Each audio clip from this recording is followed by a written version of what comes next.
Bismillahirrahmanirrahim. Assalamualaikum warahmatullahi wabarakatuh. Selamat siang. Salam sejahtera bagi kita sekalian. Shalom. Om Swastiastu. Namo Buddhaya. Salam kebajikan. Pada siang hari ini, tanggal 17 Februari 2025, baru saja saya pimpin rapat kabinet terbatas bersama menteri-menteri perekonomian Kabinet Merah Putih. Kita telah membahas perkembangan ekonomi, saya diberi update, saya diberi laporan perkembangan oleh Menteri Perekonomian. Saya sangat gembira bahwa perekonomian kita terkendali, inflasi kita salah satu terendah saat ini di dunia. Pertumbuhan kita juga diperkirakan tetap di atas rata-rata dunia. Hampir semua sektor berjalan dengan terkendali, walaupun perkembangan geopolitik dunia penuh ketidakpastian.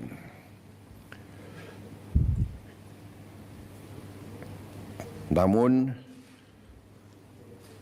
ketahanan ekonomi kita cukup tangguh.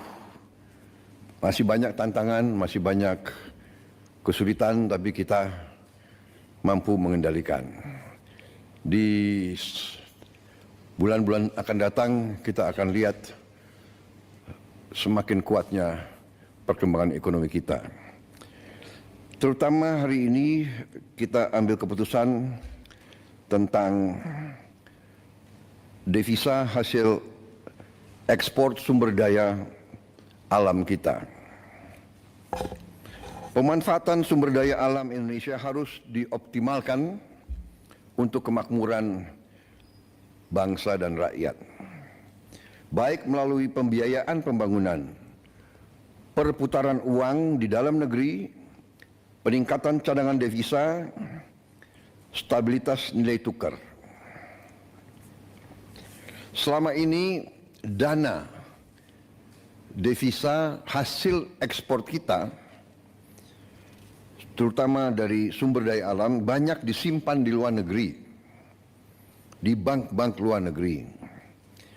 Dalam rangka memperkuat dan memperbesar dampak dari pengelolaan devisa hasil ekspor sumber daya alam, maka pemerintah menetapkan peraturan pemerintah nomor 8 tahun 2025, di mana pokok substansinya adalah sebagai berikut. Pertama, pemerintah menetapkan bahwa kewajiban penempatan devisa hasil ekspor sumber daya alam dalam sistem keuangan Indonesia akan ditingkatkan menjadi 100% dengan jangka waktu 12 bulan sejak penempatan. Dalam rekening khusus DHE SDA di dalam bank-bank nasional. Ketentuan ini berlaku untuk sektor pertambangan kecuali minyak dan gas bumi, perkebunan, kehutanan, dan perikanan. Untuk sektor minyak dan gas bumi dikecualikan dengan tetap mengacu pada ketentuan PP nomor 36 tahun 2023.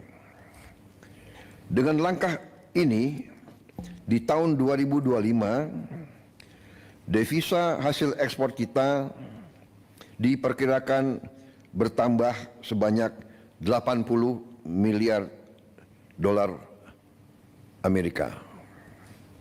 Karena ini akan berlaku mulai 1 Maret. Kalau lengkap 12 bulan, hasilnya diperkirakan akan lebih dari 100 miliar dolar.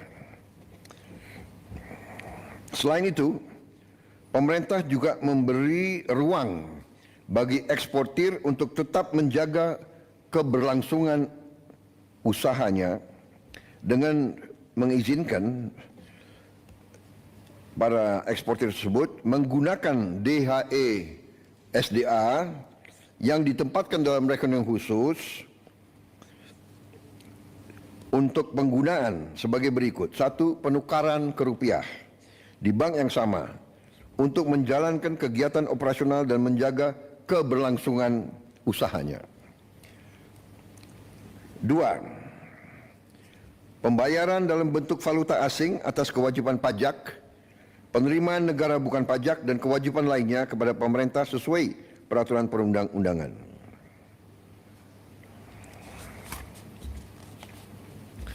3. Pembayaran dividen dalam bentuk valuta asing.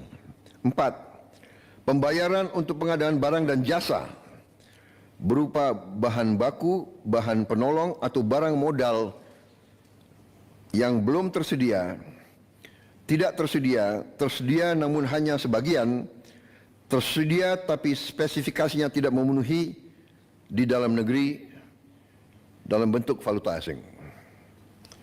5. Pembayaran kembali atas pinjaman untuk pengadaan barang modal dalam bentuk valuta asing. Selanjutnya, dalam pasal ini telah diatur pula penerapan sanksi administratif berupa penangguhan atas pelayanan ekspor bagi yang tidak melaksanakan peraturan pemerintah ini. Selanjutnya, pengaturan kewajiban penempatan DHE SDA terhadap komoditas sektor pertambangan minyak dan gas bumi tetap mengacu kepada PP nomor 36 tahun 2023. Ketentuan masa berlaku ditetapkan pada tanggal 1 Maret 2025. Dan selanjutnya, pemerintah akan terus menerapkan kebijakan-kebijakan strategis untuk mendorong pertumbuhan ekonomi kita. Saudara-saudara sekalian, dalam kuartal pertama tahun ini, kebijakan-kebijakan yang mendorong pertumbuhan ekonomi, pertama, hasil kebijakan kenaikan OMP 2024. 2. Optimalisasi penyaluran bansos di bulan Februari dan Maret 2025. 3. Pencairan THR bagi ASN dan pekerja swasta di bulan Maret 2025. 4. Stimulus pada bulan Ramadan, yaitu A. Diskon harga tiket pesawat, B. Diskon tarif tol, C. Program diskon belanja, D. Program pariwisata mudik lebaran, E. Stabilitas harga pangan. 5. Paket stimulus ekonomi. A. Diskon tarif listrik, B. PPN DTP pembelian properti dan otomotif, C. PPN BM DTP otomotif, Electronic Vehicle dan Hibrida, D. Subsidi pajak DTP motor listrik, E. PPH DTP sektor padat karya. 6. Optimalisasi program makan bergizi gratis. 7. Optimalisasi penyaluran KUR. 8. Panen padi terrealisasi secara optimal, di mana sudah ada laporan bahwa produksi beras kita meningkat secara signifikan. Saudara-saudara, juga kebijakan-kebijakan yang mendorong daya saing untuk transformasi ekonomi kita. Yang pertama tentunya program makan bergizi gratis yang diperkirakan akan meningkatkan pertumbuhan di seluruh daerah-daerah di negara kita, karena uang berputar di desa, di kecamatan, di kabupaten. 2. Program ketahanan pangan dan energi berjalan terus. 3. optimalisasi pengelolaan BUMN kita melalui konsolidasi ke dalam suatu dana investasi nasional ya, yang akan kita launching tanggal 24 Februari yang akan datang, yaitu Danantara. Ya.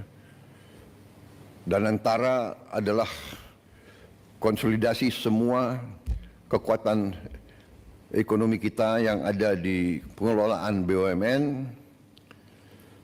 Itu nanti akan dikelola dan kita beri nama Danantara, Daya Anagata Nusantara. Daya artinya energi, kekuatan, Anagata masa depan, Nusantara tanah air kita.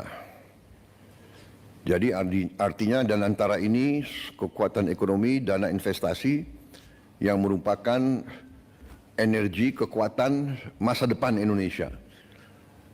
Kekayaan negara dikelola, dihemat untuk anak dan cucu kita.